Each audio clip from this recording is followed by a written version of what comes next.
الحمد لله الذي علم بالقلم علم الإنسان ما لم يعلم والصلاة والسلام على أشرف الأنام سيدنا محمد صلى الله عليه وسلم وعلى آله وصحابته وأتباعه الكرام وأمته جميعا الذين تمسكوا بشريعة الإسلام إلى آخر الزمان. سبحانك لا علم لنا إلا ما علمتنا إنك أنت العليم الحكيم. اللهم علمنا علما لا ينفعنا وأنفعنا بما علمتنا وزدنا علما نافعا وعملا صالحا ورزقا طيبا. اللهم إنا نعوذ بك من علم لا ينفع ومن قلب لا يخشع ومن نفس لا تشبع ومن دعاء لا يسمع ومن هؤلاء الأربع. اللهم اجعلنا من الذين يستمعون القول فيتبعون أحسنه. وصلى اللهم وسلم على سيدنا مولانا حبيبنا وأسوتنا محمد وعلى آله وصحبه وأتباعه أجمعين وبعد.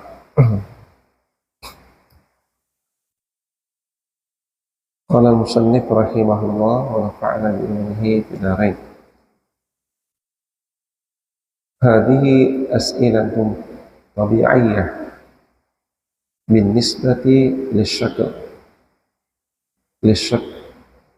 الذي ابتدأ به الوحي، ولذا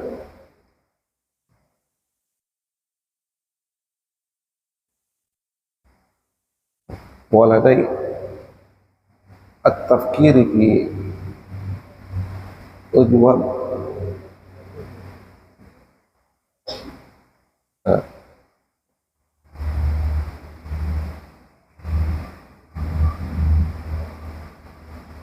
في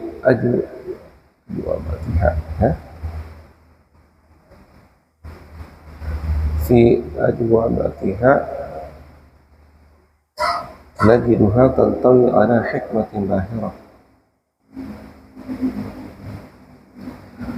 ولنا التفكير في أجوبتها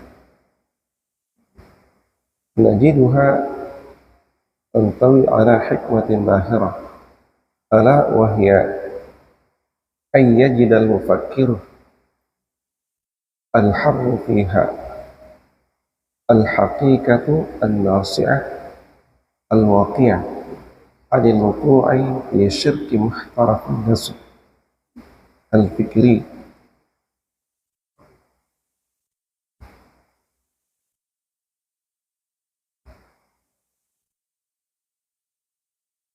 محترفي الغزو الفكري والتأثر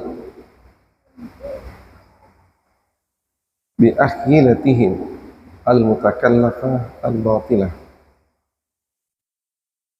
لقد فوجئ محمد عليه الصلاة والسلام وهو في غار حراء بجبريل أمامه يراه بعينه وهو يقول له اقرأ، حتى يتبين أن ظاهرة الوحي ليست أمرا ذاتيا داخليا ورده إلى حديث النفس المجرد، وإنما هي استقبال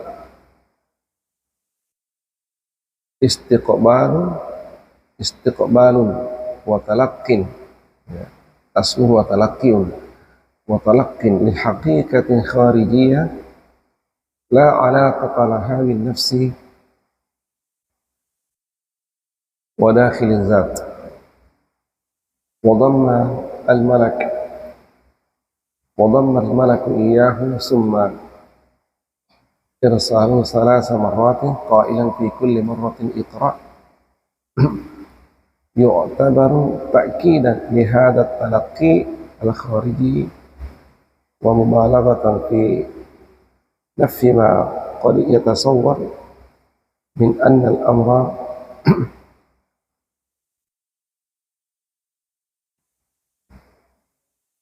لا يعلو كونه خيالا داخليا فقط. Sekarang kita melihat lanjutan bacaan kita yang masih rangkaian pembahasan yang diulas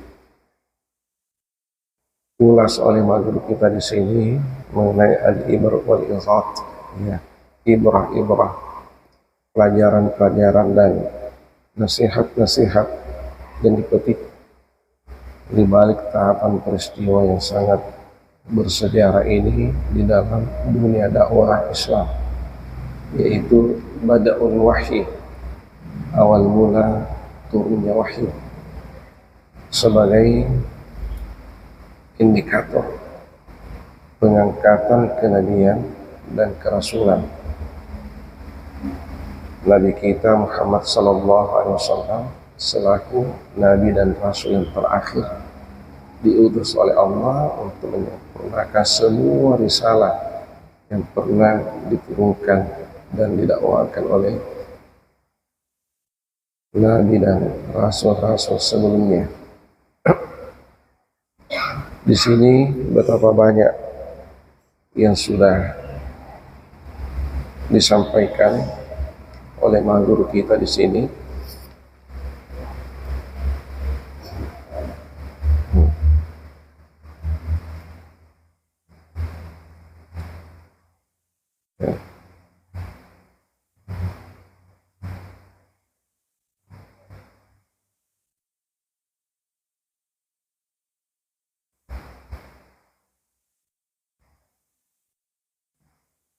Ya. Yang terakhir sebelumnya itu ada pertanyaan, ya, ada pertanyaan yang dilontarkan oleh guru kita, diminta untuk sejenak mengalihkan perhatian, ya, lalu merenung apa yang sesungguhnya dialami oleh Rasulullah dan apa hikmah di balik itu. Kenapa sampai Rasul hampir-hampir melakukan sesuatu yang tidak pantas, ya, hampir-hampir melakukan sesuatu yang tidak pantas sebagaimana, ya, seorang Rasul. Ya, kalau seorang manusia biasa, ya itu boleh saja terjadi, tapi seorang Nabi dan Rasul amat tidak pantas hal yang hampir ini dilakukan oleh Rasulullah. Limadha infasala al-wahyu anhu ba'da dzalika muddatan tawilah. Kenapa terjadi fatrah yang lama, ya, waktu yang lama, ya, wahyu tidak datang, sementara Rasulullah sudah sangat membutuhkan informasi dari langit untuk, ya, menjawab sejumlah pertanyaan yang dialamatkan kepadanya, dan juga itu sangat, ya, mengancam statusnya sebagai Rasul. Kejelasan itu, ya, kejelasan itu ingin segera diselesaikan. Jadi yang namanya manusia, ya, wa kana al-insanu ajula, ya, itu karakter dasar setiap manusia itu, wa kana al-insanu ajula. Ya, manusia itu memiliki sikap ajul, tergesa-gesa. Kalau ada yang direncanakan cepat mau selesai, ya, tidak sabar menunggu, tidak sabar menanti. Mungkin ada waktu yang tepat, tapi, ya, pikirannya selalu saja yang tepat itu adalah yang cepat. Yang tepat itu adalah yang cepat. Ya. Inginnya kita selalu cepat, tepat. Ya, cepat, tepat, singkat, padat, dan hasil maksimal. Nah, itu harapan kita. Tapi ternyata kondisi yang dihadapi tidak selalu sesuai dengan harapan. Kondisi yang dihadapi tidak selalu berbanding lurus dengan harapan. Nah, itulah problema. Jadi problema itu adalah selisih antara harapan dan kenyataan.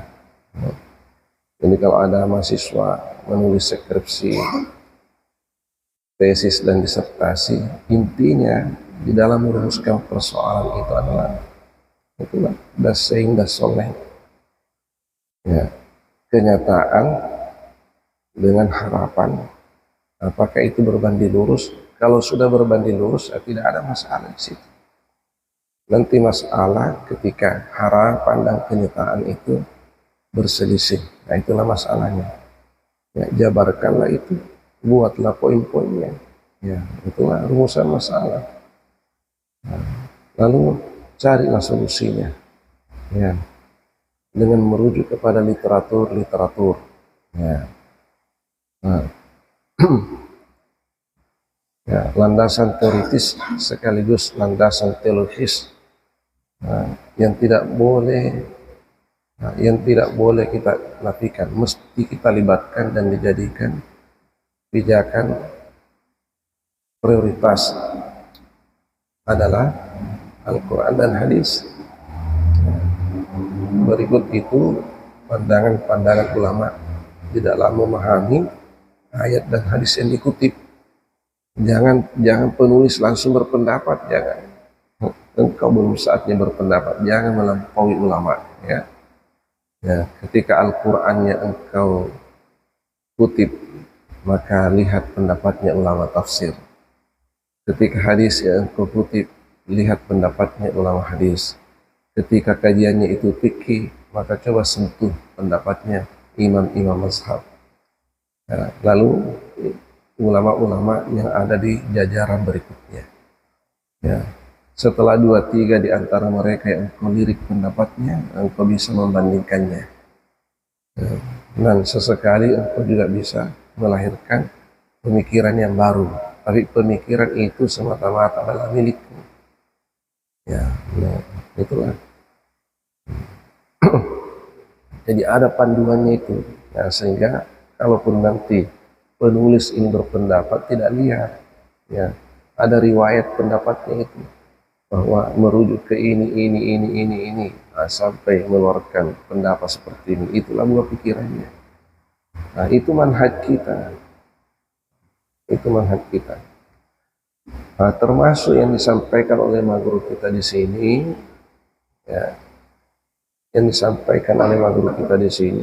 kita dilatih untuk menganalisis setiap melihat peristiwa bersejarah di dalam tahapan perjuangan dakwah ini, itu tidak hampa dari hikmah. Ada ibrah di situ, ada mau'izah di situ. Ya, ada pelajaran dan ada nasihat yang kita petik. Itu jangan dilewatkan. Nah, itu jangan dilewatkan. Ya, di sini pertanyaan sebelumnya dikatakan bahwa kenapa terjadi fatrah yang begitu berselang antara ayat yang sudah pernah turun sebelumnya dengan ayat yang ditunggu-tunggu oleh Rasulullah tapi tidak kunjung tiba, tidak kunjung turun. Rasulullah gelisah, resah, ya, tidak tahu pelariannya kemana.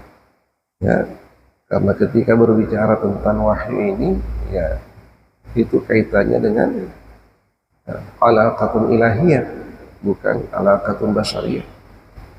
Hubungannya vertikal, bukan horizontal. Ya, kalau komunikasi dengan langit ini terputus, maka ya, seperti aliran listrik yang korslet, ya, tidak tahu mau diapain. Nah, seperti itulah ilustrasi yang dirasakan oleh Rasulullah, betapa sulitnya dan betapa beratnya beban perasaan yang beliau pikul saat itu. Namun itu tidak hampa dari hikmah. Ini pertanyaan kritis mengatakan apa hikmahnya? Wa jaza'a an-nabi sallallahu alaihi wasallam bisababi dzalik juz'an 'aziman hatta ilaihi kana yuhamil kama yara al-Imam al-Bukhari annahu yataradda min syawahikil jibal. Ya. Saking beratnya perasaan yang beliau rasakan, sampai-sampai beliau itu memutuskan berangkat ke gunung lalu ingin lompat dari puncak bukit. Ya. Ingin lompat dari puncak bukit. Coba, ini kan, ya, ini kan keputusannya orang yang frustrasi, orang yang putus asa, orang yang apatis di dalam menghadapi persoalan hidup, nah, problematika hidup. Nah, naik ke puncak gunung, lalu ingin lompat dari puncak ke bawah. Ya, ini sangat tidak pantas untuk seorang Rasul. Ya, sama saja yang sering-sering kita lihat itu, ya, aksi-aksi yang dilakukan oleh orang yang frustrasi, ya, menggantung dirinya di bentangan listrik, ya, spor gantung di atas bentangan listrik, langsung meledak. Ataukah naik di bangunan yang bertingkat, nah, lalu terjun bebas turun dari puncak ke bawah. Nah, ini semua cara pintas untuk mengakhiri hidup. Kenapa demikian? Saking beratnya beban perasaan yang tidak lagi bisa dipecahkan. Nah, sampai berujung pada solusi untuk mengakhiri hayatnya secara paksa. Nah, ini pun hampir dilakukan oleh Rasulullah. Nah, itu membuktikan bahwa beliau dengan segala kelebihannya tetap dimensinya sebagai manusia biasa itu tidak bisa hilang. Ya. Dengan segala kelebihannya, maka dimensinya selaku manusia biasa, tabiatnya selaku manusia biasa itu tidak bisa hilang sama sekali. Itu tetap ada. Nah, itulah makna basyarun mislukum. Tapi jangan engkau mimpi kalau itu bisa terjadi pada Nabi. Ya, kenapa? Nabi itu betul manusia biasa, tapi memiliki dimensi keluar biasaan. Itulah yuha ilayyah. Ya, ana basyarun mislukum. Nah, itulah dimensi biasanya. Tapi yuha ilayyah, nah itu dimensi luar biasanya. Jadi Nabi itu adalah manusia biasa yang luar biasa. Kesinya itu manusia biasa, tapi isinya itu luar biasa. Ya. Beda kita, kesi dan isinya sama-sama biasa. Kesi dan isinya sama-sama biasa. Kalau Rasul itu manusia biasa, kesinya saja, tapi isinya sungguh luar biasa. Itulah sehingga kemungkinan seperti ini itu hanya sebatas kemungkinan, bukan kenyataan. Nah, kenapa ada dimensi luar biasa yang menyatu pada diri dan jiwa Rasulullah?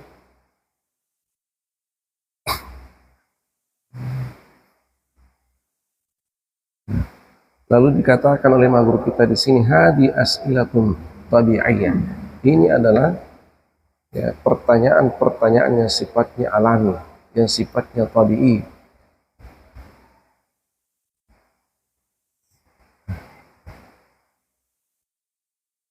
Bin nisbati lisyakal alladhi ibtada bihi al-wahyu. Ya, kaitannya dengan bentuk-bentuk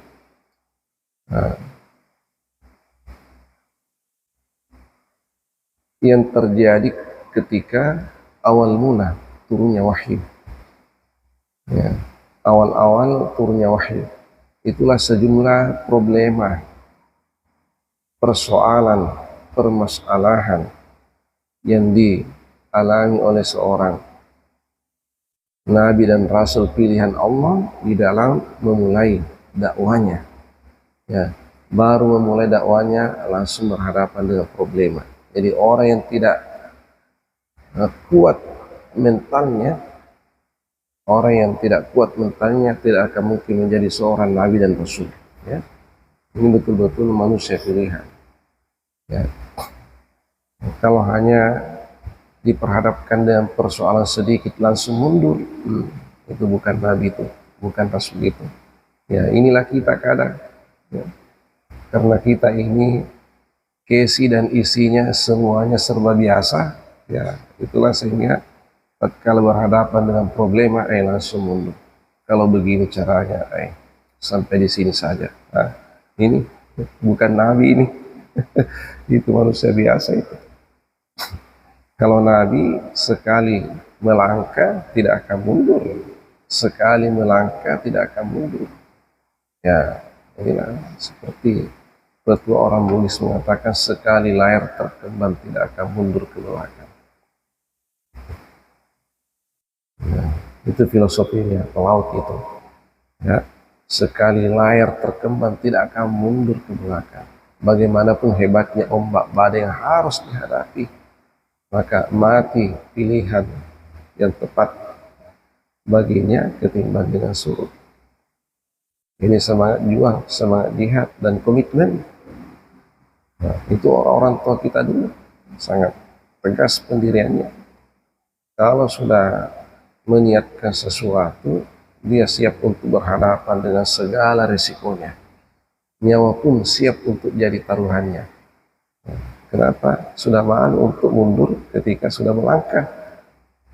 Nah, sebenarnya ya, karakter seperti itu selagi dalam kebaikan bagus sekali. Nah, itulah sikap dan karakternya seorang nabi.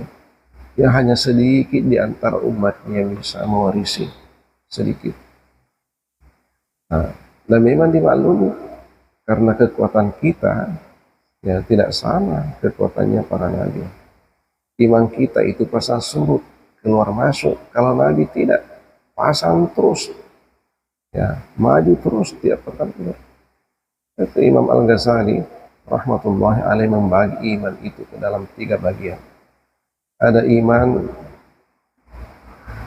la yazidu wa la yanqusu, tidak bertambah dan tidak berkurang. Itulah imannya para malaikat. Yang kedua, ada iman yazidu wa la yanqusu, bertambah terus tidak berkurang. Ini imannya para nabi dan rasul. Yang ketiga, ada iman yazidu wa yanqus, bertambah dan berkurang. Kita lah ini imannya mondar-mandir, pasang surut, ya. Turun naik, turun naik, turun naik. Ya, ketika imannya itu naik, jangan coba-coba sentuh semangat jihadnya. Ya. Tapi ketika imannya itu lagi kendor turun, jangankan jihad melawan musuh, jihad melawan tidur saja tidak bisa. Ya, itulah sehingga masih banyak mas santriwati yang mungkin ya, masih ditaklukkan oleh tidurnya sampai sekarang. Berjihad melawan tidur saja tidak bisa. Coba Rasulullah lebih 10 tahun dikader untuk qiyamul lail. Jadi lebih dahulu itu sholat tahajud daripada sholat 5 waktu. Ya ayyuhal muzammil qumil laila illa qalila. Coba, qumil laila illa qalila. Wahai orang yang berselimut itu indikator bahwa Rasul ketika itu dingin sekali. Qumil laila illa qalila, bangkitlah engkau dari tidurmu, laksanakan qiyamul lail. Illa qalila, sedikit saja waktumu di malam hari engkau gunakan untuk beristirahat. Ya, yang lainnya itu gunakan untuk berjihad melawan tidur, taklukkan tidurmu, kemudian engkau bermunajat kepada Tuhan. Ini lebih 10 tahun ini Rasul di kader qiyamul lail. Setelah mantap qiyamul lailnya baru diperintahkan untuk sholat 5 waktu. Coba akhirnya surah Al-Muzammil itu diinformasikan sepertinya, inna rabbaka ya'lamu annaka taqumu adna min sulusayil lail wa nisfahu wa sulusahu wa ta'ifatu minal ladzina ma'aka. Sesungguhnya Tuhan mengetahui bahwa engkau itu ya melakukan qiyamul lail. Ini Al-Quran berbicara lamanya, bukan jumlah rakaatnya, jadi lamanya. Berapa itu ya? Adna min inna rabbaka ya'lamu annaka taqumu adna min sulusayil lail. Itu menghampiri sulusayil lail. Berapa itu? 2/3 malam. Kalau 2/3 malam, kalau 1 malam itu 12 jam, ya lain-lain kalau musim dingin pasti malamnya lebih panjang. Ya, kalau normalnya itu katakanlah 12 jam. Kalau 2/3 malam berarti 8 jam. Coba, 8 jam ini qiyamul lail, 4 jam itu waktunya beristirahat di situ. Disitulah tidur. Kalau makan di situ juga makannya. Ada keluarganya, ngobrol sedikit dengan keluarga di situlah, include di dalam waktu 4 jam itu. Selebihnya, ya Allah, qumil laila.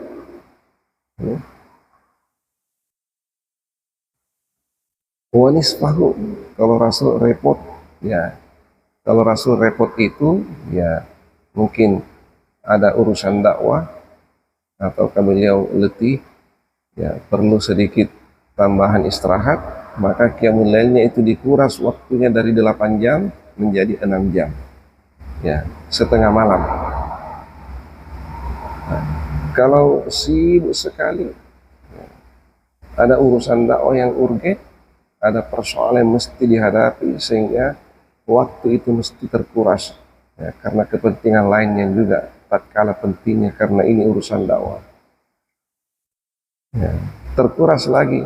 Yang setengah malam itu turun menjadi berapa?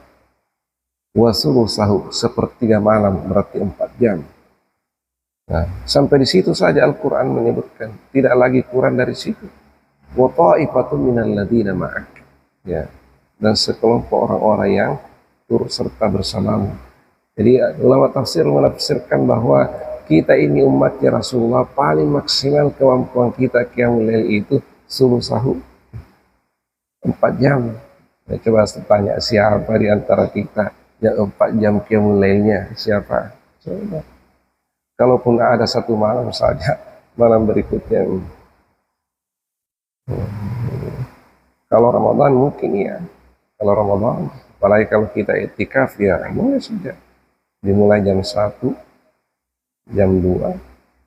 Jadi jam 2 baru 1 jam. Jam 3 baru 2 jam. Jam 4 baru 3 jam. Biasanya sudah susah lewat jam 4. Karena kita butuh waktu untuk sahur. Nah, kalau dimulai jam 12 ya bisa finish jam 4. 4 jam itu. Tapi itu sesuatu yang tidak ringan, ya. Apalagi ya kalau kita bertugas, ya banyak hal yang dipersiapkan. Perlu kita membaca kitab untuk pengajian lagi sebentar. Nah,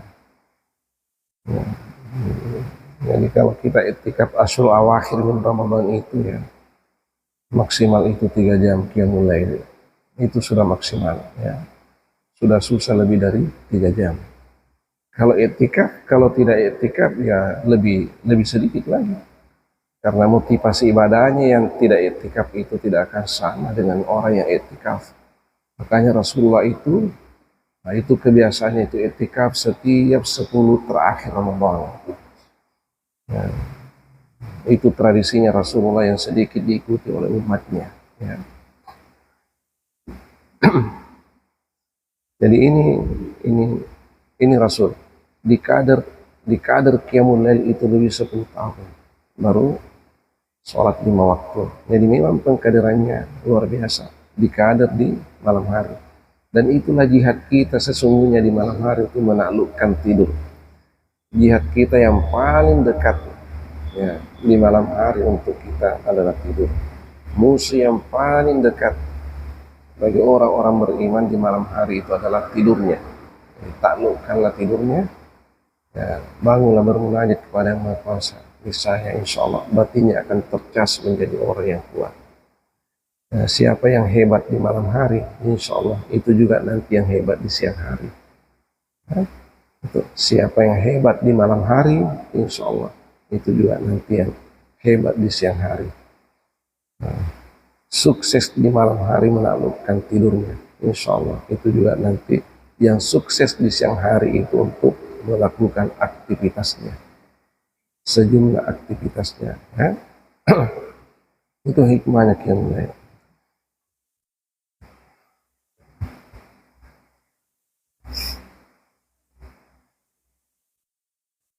Ya, walada at-tafkir fi wujubatiha najiduha tantawi ala hikmatin zahirah.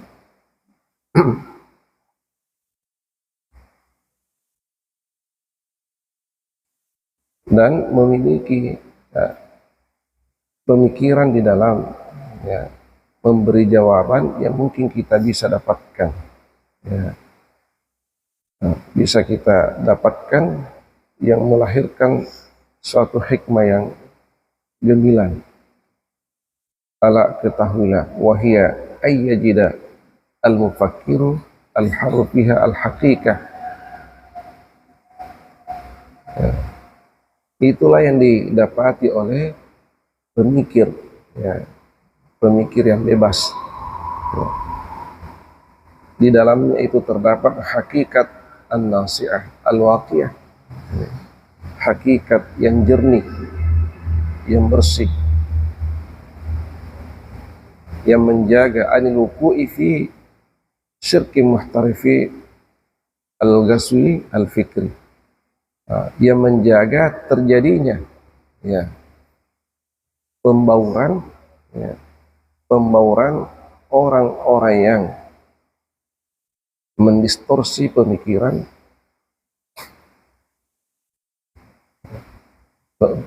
pemikiran saraf, ya,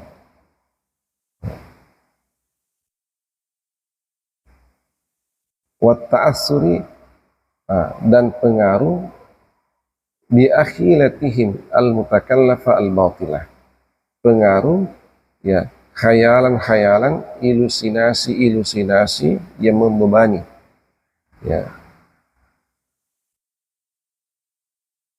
dan batilah, ya. Jadi pemikiran-pemikiran yang menjadi racun, menjadi beban, ya, yang harus dipecahkan, yang selalu menghantam keutuhan akidah dan selalu melecehkan martabat Nabi sebagai seorang Rasul. Itu yang dimaksud. Ya, itu harus dibentengi oleh pemikiran yang sehat, yang jernih, yang bersih. Ya, hal-hal yang terjadi seperti itu jangan dibelokkan, jangan didistorsi. Ya.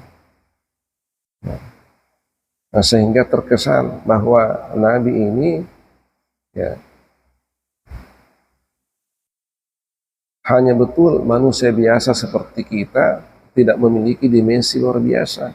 Nah, itu yang sering di-cut oleh sebagian kalangan yang antipati dengan dakwah, ya, yang nanti berujung pada, nah, berujung pada pelecehan martabat Nabi kita sebagai seorang Rasul.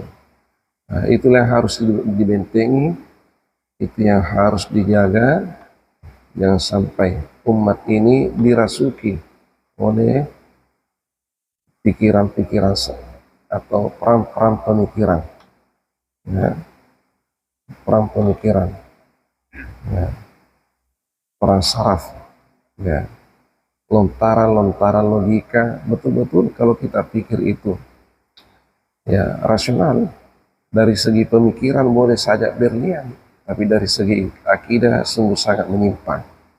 Nah, karena mereka berpikir itu berangkat dari paradigma negatif. Ya, beda kita berangkat dari paradigma yang positif. Jadi apapun yang terjadi pada diri Nabi, selalu kita mencari apa hikmahnya. Ya, pelajaran apa yang kita bisa petik, karena tidak mungkin itu hampa dari hikmah. Kalau engkau melihat sesuatu yang tidak pantas, lanjutkan analisamu, ya, karena yang engkau lihat itu tidak seperti itu hakikatnya. Ada pelajaran yang sangat berharga yang terpendam di dalamnya. Ya, galilah itu, temukanlah itu, niscaya engkau mendapatkan hikmah yang sangat besar. Itulah di antara sebab kenapa hal-hal yang tidak pantas menurut pikiran yang pintas seringkali terjadi pada diri Nabi. Tapi jangan berpikir pintas. Ya, engkau harus berpikir cerdas, menganalisa, terus menganalisa sedalam-dalamnya, seluas-luasnya. Niscaya pelajaran yang sangat berharga itu engkau nanti akan mendapatkannya. Itulah al-ibar wal izat. Insyaallah nanti kita akan lanjut lagi, ya, apa hikmah berikutnya, ya, di balik peristiwa yang disebutkan di atas, dan juga sebagai tambahan jawaban dari pertanyaan yang dilontarkan oleh guru kita di atas. Wallahu ta'ala a'lam bissawab. Bismillahirrahmanirrahim. Alhamdulillahi rabbil alamin. Wassallallahu ala sayyidina Muhammad wa ala alihi wa sahbihi ajma'in.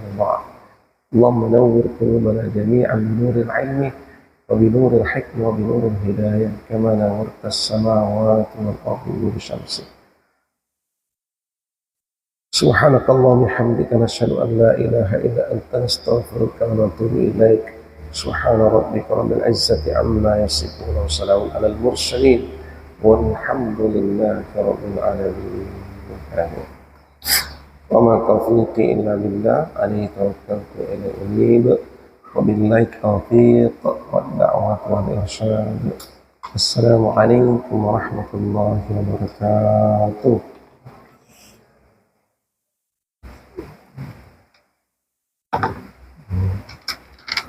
صلاة والسلام